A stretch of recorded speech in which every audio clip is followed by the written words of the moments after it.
사고 잊어요. 오늘의 이야기. 주어진 그릇. 지금 시작하겠습니다.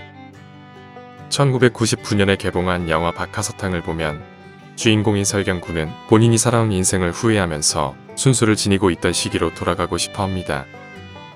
사업은 망하고 부인과 이혼한 상태로 모든 것을 다 잃은 본인의 처지와 상황을 비관하며 마주 달려오는 기차를 향해 후회와 반성의 마음으로 나 다시 돌아가려라고 외치죠. 죽음을 목전에 두고 삶을 뒤돌아보았을 때 후회하지 않는 사람은 없다고 합니다. 본인이 살아오면서 했던 선택과 실제 행동했던 모습들을 다시 되돌리고 싶어 하죠. 그리고 다시 시작하면 뭐든지 잘할 수 있을 것 같습니다. 본인이 이미 알고 있는 미래 지식을 바탕으로 최선의 선택을 하면서 최고의 인생을 다시 살 수 있을 것 같거든요. 저는 그리 길지 않은 제 인생을 살아오면서 절대 과거의 어떤 제 결정이나 행동에 대하여 후회를 하지 않습니다. 그리고 앞으로도 할 생각이 전혀 없습니다. 이유는 단순합니다.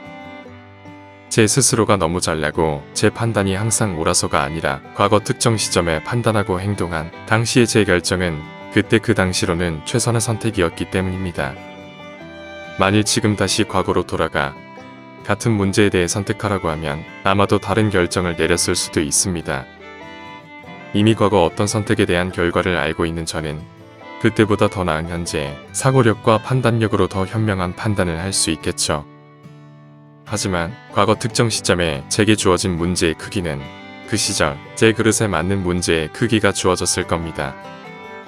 쉽게 현재 내가 기업의 사장이지만 과거에는 직장인이었다면 과거에 내게 주어진 문제는 직장인에 맞는 크기의 문제가 주어진 것이지 현재 사장의 그릇에 맞는 문제가 주어진 것은 아닐 테니까요.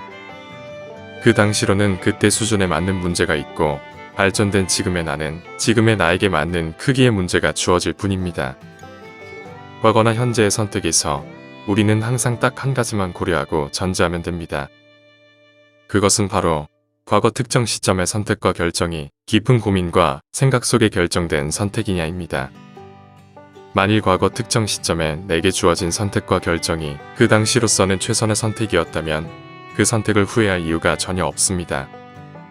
당시로서 최선의 선택이었다면 긴 시간이 흐른 후 과거를 회상하며 그때의 결정을 후회하는 지금의 나는 나 스스로를 부정하거나 나 스스로를 과대평가하기 때문에 나오는 결론이기 때문이죠. 만일 지금의 내가 과거로 돌아간다면 과거 특정 시점의 선택과 결정을 다르게 했을까요? 저는 절대 그렇지 않을 거라 생각합니다. 우리는 학창시절 매번 방학 때마다 작년, 재작년, 5년 전을 기억하며 이번 방학은 알차게 보내겠다고 계획했지만 언제나 그 패턴은 동일한 모습을 보였습니다. 이런 모습들은 대학에 가서도 별반 달라지지 않았고요. 몰라서 안 했을까요? 알아도 안 한 것이 정확할 겁니다. 개개인이 태어나면서 가진 기질과 특성은 절대 바뀌지 않습니다. 쉽게 태어나면서부터 주어진 그릇의 크기는 변하지 않는다는 것이죠. 죽을 때까지 그 그릇의 크기를 가지고 살아가야 합니다. 어떤 사람들은 이렇게 말합니다. 저 친구 많이 변했다. 이 표현이 맞을까요? 이 표현은 틀립니다. 사람은 변하지 않습니다. 오직 발전할 뿐이죠. 예를 들어 어른이 되었다고 불장난을 좋아하지 않는 것은 아닙니다. 하지만 어린 시절 불장난을 좋아하던 아이는 어른이 되어서 불장난을 하지 않습니다. 이유는 단순합니다.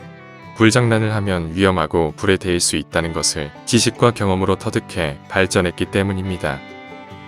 어른이 된 후에도 여전히 불장난을 좋아하지만 더 이상 불장난을 하지 않는 이유이죠. 태어나면서부터 주어진 그릇이고 성향이니 이게 바뀔 리 없습니다. 이게 바뀌려면 유전자가 바뀌어야 합니다. 결국 바뀌는 건 불가능한 것이죠. 그럼 주어진 그릇이란 무엇일까요? 예를 들어 보겠습니다. A 학생은 하루에 1시간만 공부를 해도 매번 1등을 합니다. B 학생은 하루에 5시간을 공부해도 매번 10등입니다. 이것이 A와 B 학생이 태어나면서부터 가진 주어진 그릇의 크기입니다. 그렇다면 그릇을 채우는 것이란 무엇일까요? B 학생은 하루에 5시간을 공부해도 매번 10등이죠. 그래서 B 학생은 하루에 공부를 10시간 하기로 합니다. 그러니 5등이 되었습니다. 그리고 B 학생은 5등을 유지하기 위해 매일 13시간으로 늘려 공부를 했습니다. 그랬더니 졸업할 때까지 5등을 지속할 수 있었습니다. 그릇 채우기를 한 B 학생의 모습입니다. B 학생이 하루에 공부를 15시간 이상 한다고 1등을 할 수 있을까요? 여러분의 학창시절을 기억해보면 1등은 공부만 열심히 해서 1등이었나요? 결국 그 자리는 노력만 가지고는 되지 않는 영역입니다. 1등을 하려면 그릇이 바뀌어야 했습니다. 하지만 우리는 이걸 인정하려 하지 않습니다. 그리고 노력하면 된다는 누군가의 말을 통해 희망을 가지고 살아갑니다. 과거에 연연하거나 내 그릇의 크기에 좌절하고 슬퍼할 필요 없습니다. 왜냐하면 그런다고 내 그릇의 크기가 달라지거나 이미 과거를 통해 만들어진 현재의 내가 달라지지 않기 때문입니다. 대부분의 사람들의 그릇의 크기는 모두 거기서 거기입니다. 차이는 누가 자신의 그릇을 채우냐 하는 것이죠. 그 당시에 한 결정은 항상 모두가 최선을 선택합니다. 어느 누구도 최악을 선택하고자 하는 이는 없습니다. 자신의 그릇을 채우며 후회 없는 인생을 살아가시기 바랍니다. 오늘 이야기는 여기까지입니다. 영상이 마음에 드셨다면 구독과 좋아요 부탁드립니다. 끝까지 시청해주셔서 감사합니다.